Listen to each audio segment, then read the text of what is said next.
Buenas noches con todos, ¿qué tal? ¿Cómo están? Yo les voy a explicar acerca de la fisiología del tracto gastrointestinal. Entonces, comencemos. Pues bueno, aquí tenemos la boca, luego sigue la faringe, continuamos con el esófago, todo el esófago, un tubo de 20 a 22 centímetros de longitud, luego el estómago en forma de J, el duodeno, el yeyuno, el ilion, el ciego, luego el colon ascendente, colon transverso, colon descendente, colon sigmoides, el recto y el ano. ¿Ok? Vamos a hablar de todo esto, del tracto gastrointestinal. Pero primero, pues, de la boca al estómago. ¿En qué consiste? Pues bueno, hay que tener en cuenta que el tracto gastrointestinal es muy importante para la digestión, digerir los alimentos. ¿De qué forma? Pues nosotros obtenemos los nutrientes a partir de los alimentos que consumimos, ¿no? Lo consumimos en forma de polímeros, alimentos complejos como por ejemplo, pues el almidón, el glucógeno, carbohidratos, ¿no? Como la papa, la yuca, están formados por almidón, por glucógeno. También tenemos a proteínas, a lípidos, a grasas. Todas ellas se convierten en sus formas mucho más simples, como por ejemplo las proteínas en aminoácidos, los carbohidratos en glucosa, fructosa, galactosa, los lípidos en ácidos grasos, triglicéridos, colesterol, entre otros. Entonces, pues esa es la importancia del tracto gastrointestinal. Permite convertir estos polímeros en monómeros para que puedan ser absorbidos fácilmente y llegar a la circulación y permitir pues que estos nutrientes sean repartidos por todo nuestro organismo. Entonces, hay que considerar 5 puntos en el tracto gastrointestinal, ¿ok? En primer lugar, la digestión, luego hay secreción, motilidad, absorción y excreción. Aquí tenemos una pequeño esquema acerca de pues, la inervación del tracto gastrointestinal. El tracto gastrointestinal es muy interesante ya que tiene un control independiente. Es independiente, tiene su propio sistema nervioso, se llama sistema nervioso entérico y tiene alrededor de 100 millones de neuronas, mucho más, mucho más abundantes que en la cantidad de neuronas que se encuentran en la médula espinal. Entonces, a ese sistema nervioso se llama sistema nervioso entérico, que controla todo por su cuenta. Es capaz de controlar la secreción, la motilidad, la digestión, la contracción y todo ello. Es por ello que pues, se ha demostrado que una denervación del sistema digestivo, del tubo digestivo, tanto por el nervio vago o por fibras simpáticas, pues no va a generar que pues ya no haya secreción o motilidad, ya que no depende tanto de esto. Sin embargo, puede ser regulado por este sistema nervioso autónomo, por fibras simpáticas, por fibras parasimpáticas a través del nervio vago, así también como el sistema somático por la deglución, la defecación, ¿ok? Y también pues puede tener un control humoral, un control por hormonas. Entonces, como ya lo hemos estado mencionando, aquí tenemos a la boca.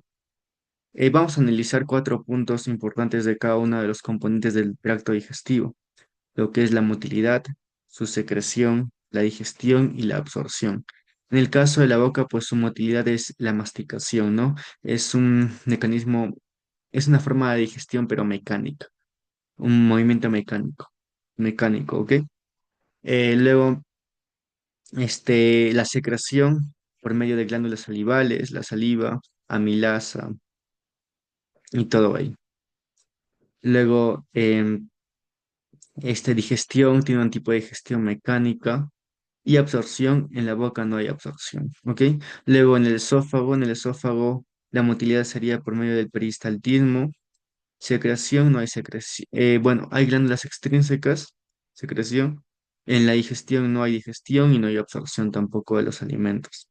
El estómago, en el estómago la motilidad se basa en los movimientos de propulsión, los movimientos de mezcla, la secreción de ácido clorhídrico, pepsinógeno, factor intrínseco, em, también lipasa, ¿no? La digestión. digestión básicamente de proteínas, de grasas y la absorción de lípidos solubles. El intestino delgado, en cuanto a su motilidad, pues peristaltismo, movimientos de mezcla y propulsión, ¿no? La secreción por la amilasa, lipasa, nucleasas, proteasas, digestión, todo, absorción, todo. Aquí se absorbe todo en el intestino delgado. Luego, en el intestino grueso tenemos, en cuanto a la motilidad, movimientos de propulsión, de mezcla, secreción de moco, digestión, nada y absorción, pues, de agua. Ahora, el tubo digestivo está conformado por capas histológicas, ¿cierto? En primer lugar, por la mucosa. La mucosa está formada por su epitelio, un revestimiento epitelial, luego la lámina propia y el muscular de la mucosa, el epitelio. Luego tenemos a la submucosa, que está muy vascularizada.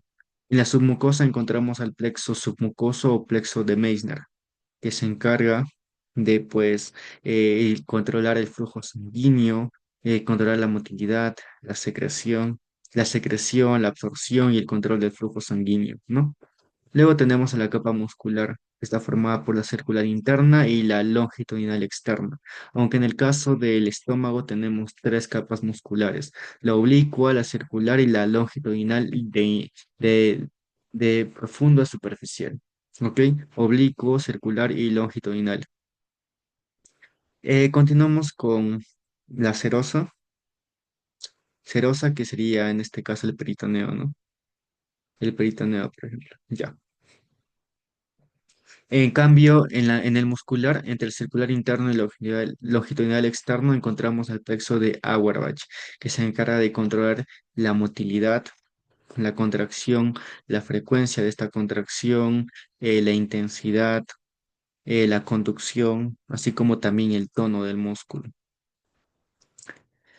Ahora hablemos del sistema nervioso simpático y del sistema nervioso parasimpático con respecto al tubo digestivo. Empezamos con el sistema nervioso simpático. El sistema nervioso simpático, em, las fibras simpáticas son a nivel toracolumbar. Del tubo digestivo salen a nivel de T5 a L2. ¿Ok? Estos cruzan primero la cadena simpática, ya sabemos, no tienen fibras preganglionares, fibras postganglionares.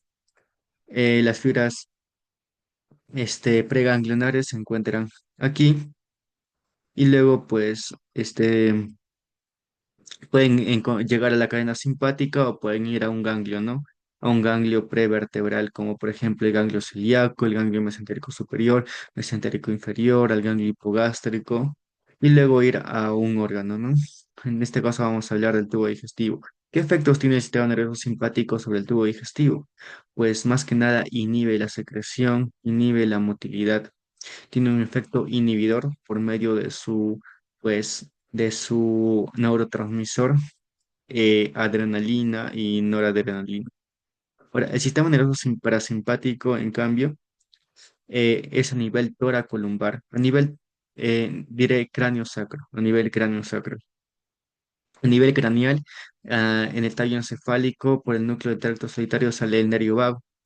Este nervio vago va a dar casi el 75% de las fibras parasimpáticas. Y en el tubo digestivo va a inervar tanto a nivel de, pues, del esófago abdominal, el estómago, el intestino delgado, todo ello, todo el tubo digestivo hasta el colon, hasta las dos tercios proximales del colon transverso. Mientras que el resto, va a ser inervado por fibras parasimpáticas sacras, ¿ok? Sacras. Em, pues van a inervar tanto el tercio proximal del colon transverso, el colon descendente, el colon sigmoide, ese recto y el ano. ¿Qué efectos tiene el sistema nervioso parasimpático sobre el tubo digestivo? Pues aumenta la motilidad, aumenta la secreción, la contracción, el peristaltismo y todo ello, ¿no? La absorción, digestión y todo ello. Ya. Luego, ya es muy importante destacar que las neuronas postganglionares del sistema nervioso parasimpático se encuentran en el mismo órgano, mientras que en el sistema nervioso simpático se encuentran lejos del órgano. Ahora, también tenemos fibras nerviosas sensitivas aferentes. Estas fibras nerviosas sensitivas aferentes van de la capa luminal del epitelio digestivo, luego envían fibras por los plexos de Meissner de Auerbach. Y estos envían información, ¿no? Envían información a la médula espinal, al tronco encefálico. Estas se encargan de detectar estímulos como la irritación, la distensión excesiva frente a sustancias. También pueden inhibir o excitar la actividad. Pues aquí lo tenemos, ¿no? Aquí tenemos el plexo mientérico o de Auerbach. Y les he mencionado que se encarga de la motilidad, del tono, de la frecuencia, de la conducción, de todo lo contráctil, ¿no? De todo lo muscular. Y aquí tenemos el plexo submucoso o de Meissner. Este se encarga del flujo sanguíneo local, de la secreción, de la absorción y todo ello. Ya. Entonces, plexo mientérico de Auerbach, plexo submucoso de Meissner, en cambio las fibras sensitivas recogen información del epitelio, también se conectan con los plexos submucosos, plexos mientéricos y llevan la información a los ganglios prevertebrales, a la médula espinal y al tronco del encéfalo. Luego es muy importante recordar que el principal estímulo del tubo digestivo para su contracción es la distensión. La distensión por el bolo alimenticio, por ejemplo, el bolo alimenticio lógicamente distiende el tubo digestivo. Eso provoca pues que se dé el peristaltismo, activación del sistema nervioso entérico, ocurre el peristaltismo y pues y permite el transporte del bolo, ¿no? Del bolo alimenticio, del alimento a través del tubo. Pero también lo puede estimular estímulos, factores físicos, químicos, así como una activación del sistema nervioso parasimpático que puede aumentar esta peristalsis. ¿Ok? Además, es muy importante recordar que cuando hay una inflamación del tubo digestivo y este pasa a ser una inflamación peritoneal secundaria, pues puede ocurrir una parálisis. Eso se llama ley de Stokes, una inflamación contigua al músculo liso. Ya. Ahora vamos a hablar de los reflejos. Estos reflejos de aquí van primero del tubo digestivo, el tracto gastrointestinal, van al tronco simpático y luego regresan otra vez al tubo digestivo. Estos, este, estos reflejos son el gastrocólico. ¿En qué consiste el gastrocólico? Pues el estómago estimula o envía una señal al colon para pues la defecación. El enterogástrico, el intestino envía señales al estómago para inhibir el vaciamiento gástrico, la secreción. Coliculial, pues el colon envía una señal al ilion para que para que el ilion no vacíe su contenido o al colon, no, al ciego, por la válvula iliocecal. En cambio, aquí tenemos reflejos que van del tracto gastrointestinal a la médula espinal o al tronco encefálico y luego regresan otra vez al tubo digestivo. ¿Ok?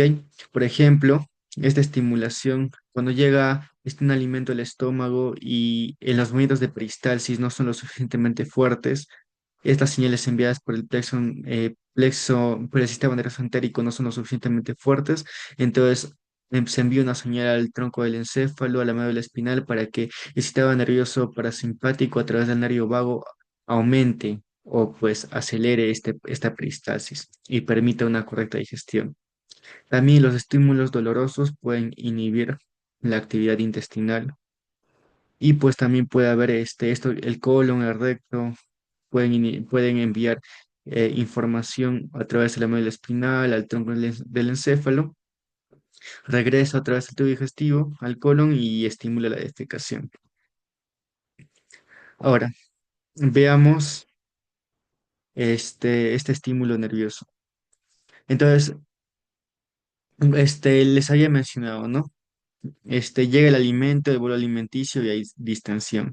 Esta distensión es el principal estímulo para que haya, pues, esta distensión, el principal estímulo para que haya activación de estas células G que se encuentran en el antro, en el antro del estómago, y se puede liberar gastrina.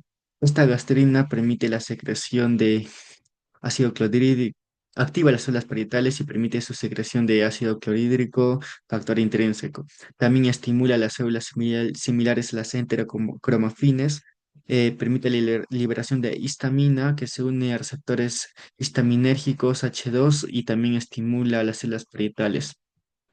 También un estímulo nervioso puede liberar péptido liberador de gastrina y permitir que estas células G liberen también gastrina, ¿no? Ahora, también la digestión misma también puede estimular, ¿no? La liberación gastrina, ya las he mencionado, y la llegada de proteínas. Las proteínas, aminoácidos, todo ello también puede estimular la liberación de gastrina. ¿Ok? Respecto a también ese estímulo nervioso, por medio de la acetilcolina puede inhibir a las células D que secretan somatostatina. Inhiben estas células D. ¿Por qué inhiben estas células D? Porque la somatostatina liberada por estas células inhibe a la gastrina. Y lógicamente cuando hay estimulación parasimpática, pues lo que se quiere es liberar gastrina, no que esta gastrina sea inhibida por la somatostatina. Bueno, hay otras hormonas liberadas a nivel del duodeno, como pues la colecistoquinina, la secretina, el péptido inhibidor de gastrina, la motilina, que lo vamos a ver en este cuadro. ¿Ok? Entonces la gastrina les había mencionado que su estímulo es la distensión, estímulo nervioso por el péptido liberador de gastrina, también las proteínas. em, Se encuentran son liberadas por las células G del antro, el duodeno y el yeyuno, y estimula la secreción de ácido clorhídrico, factor intrínseco y el crecimiento mucoso. No tiene un efecto trófico de crecimiento. La colecistoquinina, estimulada por las proteínas, grasas, ácidos, se encuentra en el duodeno, liberado por las células C y estimula la secreción pancreática. La secretina, estimulada por los ácidos, las grasas, es pues liberada por las células S del duodeno, el yeyuno e ilion y estimula la secreción de pepsina, bicarbonato, también estimula a la vesícula biliar, al páncreas. El péptido inhibidor de gastrina, está estimulado por proteínas, grasas, hidratos de carbono, liberada por las células K del duodeno, el yeyuno, y permite la secreción de ácido gástrico. Inhibe la secreción de ácido gástrico y estimula la liberación de insulina. Y la motilina, ¿no? Como su propio nombre lo dice, estimula la motilidad gastrointestinal. Ok, muchas gracias.